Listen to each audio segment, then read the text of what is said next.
የልደታ ክፍለ ከተማ ኮሙኒኬሽን ጽፈት ቤት ከክፍለ ከተማው ፍትህ ጽፈት ቤት ጋር በጋራ በመሆን በፕላስቲክ ከረጢት መያዝ ወንጀል ዙሪያ ያዘጋጁት የግንዛቤ ማስጨበጫ በአዲስ አበባ ከተማ በየቀኑ ከመኖሪያ ቤትና ከድርጅቶች የሚመነጨውን ደረቅ ቆሻሻ በደረቅ ቆሻሻ አስተዳደር በኩል የተለያየ አይነት ያለውን ደረቅ ቆሻሻ በመሰብሰብ በማጓጓዝ መልሶ በመጠቀምና በማስወገድ ውጤታማ ተግባራት እያከናወነ ይገኛል።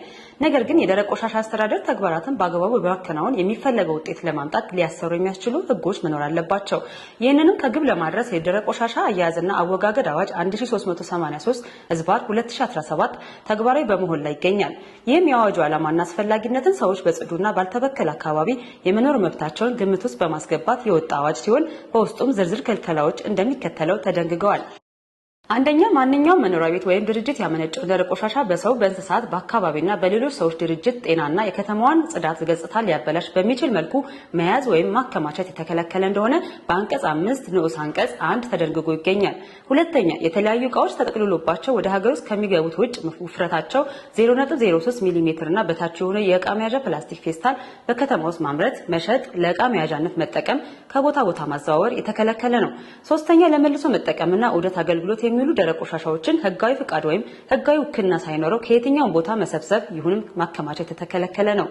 አራተኛ ማንኛውም ደረቅ ቆሻሻ በተሽከርካሪ መንገድ፣ በባቡር ሀዲድ፣ አውቶቡስ መናኸሪያዎችና ፌርማታዎች፣ በእግረኛ መንገድ፣ በአደባባይ፣ በማንኛውም ክፍት ቦታ፣ በውሃ አካላት፣ በአረንጓዴ ቦታዎች፣ የፍሳሽ ማስወገጃ ቱቦዎች ውስጥ፣ አጥር ጥግ፣ የመንገድ አካፋዮች ወዘተ መጣል ወይም እንዲጣል ማድረግ የተከለከለ ነው። አምስተኛ ማንኛውም የጽዳት አገልግሎት ሰጪ ድርጅት ወይም ማህበር ኤጀንሲ ለደረቅ ቆሻሻ ማስወገጃነት ከፈቀደ ቦታ ውጭ ደረቅ ቆሻሻን ማስቀመጥ፣ መጣል፣ ማቃጠል ወይም መቅበር የተከለከለ ነው። ከላይ የተጠቀሱትን ክልከላዎች ተላልፎ የተገኘ ሰው የወንጀል ኃላፊነት ያለበት ሲሆን ቅጣቱን በአንቀጽ 25 እንደሚከተለው ተደንግጓል። ማንኛውም ሰው የፕላስቲክ ከረጢት ከያዘ አንደኛ የፕላስቲክ ከረጢት ከተጠቀመ ወይም ለመጠቀም ይዞ ከተገኘ ከ2000 ብር በማያንስና ከ5000 ብር በማይበልጥ የገንዘብ መቀጮ ይቀጣል። ሁለተኛ ማንኛውም ሰው የፕላስቲክ ከረጢት ካመረተ ወይም ወደ ሀገር ውስጥ ካስገባ፣ ለገበያ ካቀረበ ወይም ከሸጠ፣ ለንግድ ዓላማ ካከማቸው ወይም ይዞ ከተገኘ ከ50000 ብር በማያንስና ከ200000 ብር በማይበልጥ የገንዘብ መቀጮና ከ5 ዓመት በማይበልጥ ጽኑ እስራት ይቀጣል። ከላይ የተጠቀሱት የወንጀል ድርጊቶች የፈጸመው ህጋዊ ሰውነት ያለው ድርጅት በሚሆንበት ጊዜ የገንዘብ ቅጣቱ በንዑስ አንቀጹ የተመለከተውን 3 እጥፍ ይሆናል።